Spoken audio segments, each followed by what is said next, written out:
Yeah, I'm obviously new to the conference, but the one thing I do love about the Mountain West is that it seems like every year there's a team or two that do shock the conference that maybe weren't projected to play for the championship or win the championship game, and they do.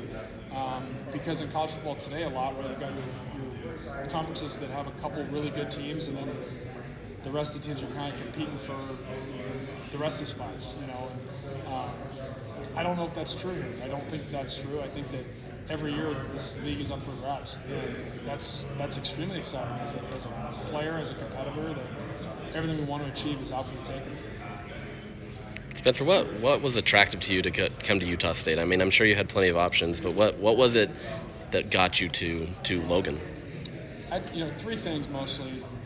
First is our offensive system. The more I watched it, studied it, and looked into Coach Anderson's history with this system and the success they've had, that was extremely attractive to me.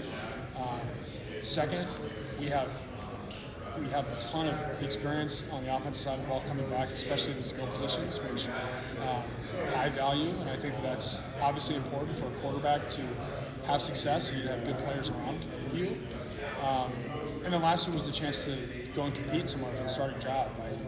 A lot of quarterbacks seek guaranteed starting job. I knew that probably wasn't going to happen for me, just given my shoulder injury that I had, and there was a lot of question marks surrounding that. But I just wanted a chance to compete. And Utah State checked all those boxes really quickly and pulled the trigger early. Just talk about the relationship you have with Jalen Royals and how you guys hope to work well together this season. Yeah, I had the great opportunity and honor of living with Jalen from like January to May. So when I moved in, I moved right in with him. So that was nice in helping us get to know each other better. And then obviously on the field, we've been teammates now for 6 months, 7 months, and it's just been fun because he's off the field. He's such a great guy. He's a very calm, kind of to himself guy. But when he gets out on the field, he competes and he competes hard. And he makes a lot of plays. And I'm just looking forward to continuing to build on our rapport that we've grown because that's never a finished product. And this fall camp and this season will be huge for us and huge for our team. What do you think will be some of the biggest challenges when it comes to installing your style of offense and meshing that with what coach wants? Yeah, the good news is that we installed all the things we're going to do this fall. Maybe aside from one or two things, we installed that in the spring, and we had a whole spring ball to practice that and work on it.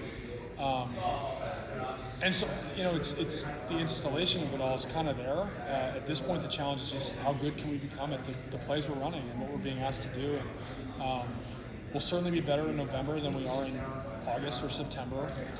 But that's all it is to me. It's a race to the finished product, whatever it's going to be. How fast can we get there? How fast can we improve and become the best 2024 offense that we can be? What's this last week been like for you? I mean, I know you're new to the program, so you haven't had maybe the past history, but I mean, you still come to a place expecting to have a coach, and now you may not have him. Yeah, it's not easy. It's difficult. It's obviously a surprise, and it's hard from a personal level just because I've grown to really love and have a lot of respect for Coach Anderson, and I think he's a very, very good coach, and so it's been challenging. But at the same time, I think with the season being right around the corner, it's been a little bit easier to keep the focus on football and remembering that what happened with him and whatever's going on is out of my control. I have nothing to do with it, and we have to play a game August 31st, whether we have Coach Anderson or not. And we still have a very qualified and intelligent and successful offensive staff. We still have all the players that we had. So the expectations don't change, and it's just about keeping the focus on working hard and preparing. You've competed against some of the best teams in the Big Ten. You understand what that level is like. You now get to bring Utah into your stadium this year. What do you think that experience is going to be like? Especially, has Bryson talked to you about it? Like, what's that conversation like around that game? I think that the biggest thing, I I don't know their defense inside and out yet, like I will when we play them. But from what I understand, it's a very disciplined team.